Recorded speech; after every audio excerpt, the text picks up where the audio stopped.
Hi, my name is Aaron Bodette. Medicare Prepare, it's my organization, and I'm just going to put together a few videos for you so you can understand better how Part A, Part B, Part C, Part D, and how Medicare supplements work alongside of them all, because it's very confusing. I know you get a lot of mail, there's a lot of confusion about it. So this video I'm going to go over Medicare Part A and Part B. So to start with, Part A, if you're fully vested in Social Security, has no premium. You don't pay for it. It has no cost. If you don't have 40 working quarters, you can pay for it. I'm going to make this video very concise. Basically, Part A covers hospital, skilled nursing, hospice, and a few other things. Right now, we're just going to talk about hospital. That's the most popular item on the list. So if you go into the hospital, basically Medicare hasn't changed very much as far as the structure since its inception in the 60s. If you're in the hospital for one day, whether it's 1 day or 2 days or 7 days, anywhere under 60 days, Medicare pays the whole bill except $1,556. All right, that's a pretty big number. However, if you're there for 60 days, it's not a very big number. Traditionally, they don't keep you in the hospital very long. If you leave the hospital for more than 60 days and go back in, you'll likely have to pay this again. That's your responsibility. Medicare pays the rest. This is for a semi-private room, it's meals, it's not private duty nursing, a television, phone, even things like razors they say they're not covering. If you're in the hospital more than 60 days up to 90 days, which is kind of rare, but it does occur, it switches to a per day copay of $389 per day. So, in my book, 30 times roughly 400 is close to $12,000. That's a pretty big number. Beyond 90 days, up to 91 to 150 days, you use your lifetime reserve days. You can only use these once in your life. So if you use 10 of them, well, then you'll have 10 less you can use next time.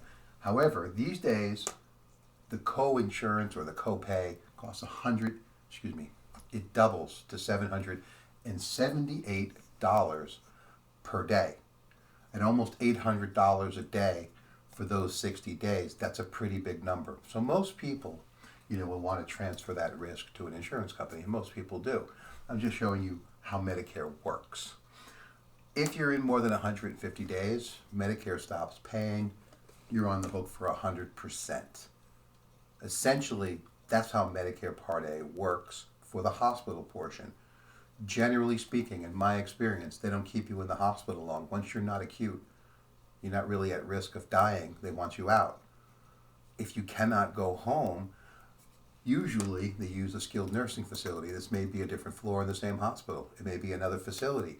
Basically, somebody's had a stroke and needs to learn how to walk or talk again. Somebody's broken a hip, they need to walk. All kinds of inpatient rehabilitation.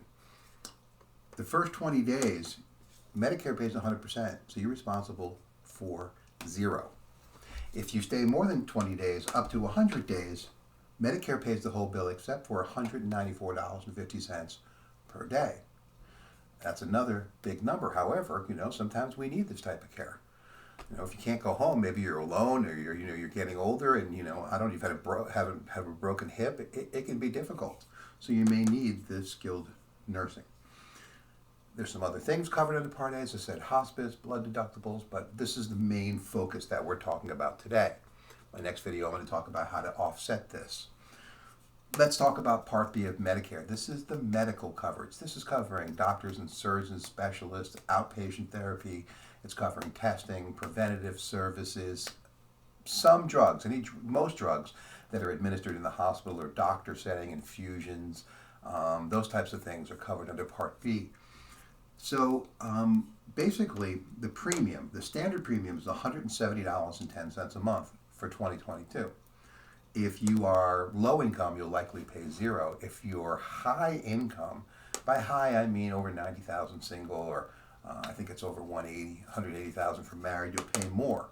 But this is the standard premium for 2022. It went up quite a bit from last year.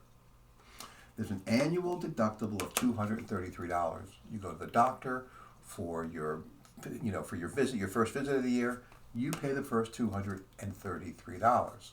After that, Medicare pays 80%, and you pay the other 20%, again, unless you've transferred this risk. For doctors that accept assignment, if you've heard that before, they're willing to accept this 80% plus 20% as full payment. They're willing to accept whatever Medicare approves as full payment. There are doctors who won't accept that. In this area, I'm in upstate New York, it's kind of rare, but it does happen in Manhattan, and I've seen it in Albany, I've seen it in some of the bigger markets, but it is still pretty rare. Those are what they call excess charges. They're not covered by Medicare because they're not even recognized. So Medicare does have a system to manage this because in the 90s it was really out of control. This is the framework of how Medicare works. I'm not going into great details because on my last video a lot of people said it was just too long-winded, so I've cut it down. Obviously if you have questions, you can email me, you can message me, you can call me. I'm happy to help any way I can. Next video I'm going to talk about how people alleviate these issues. Thanks.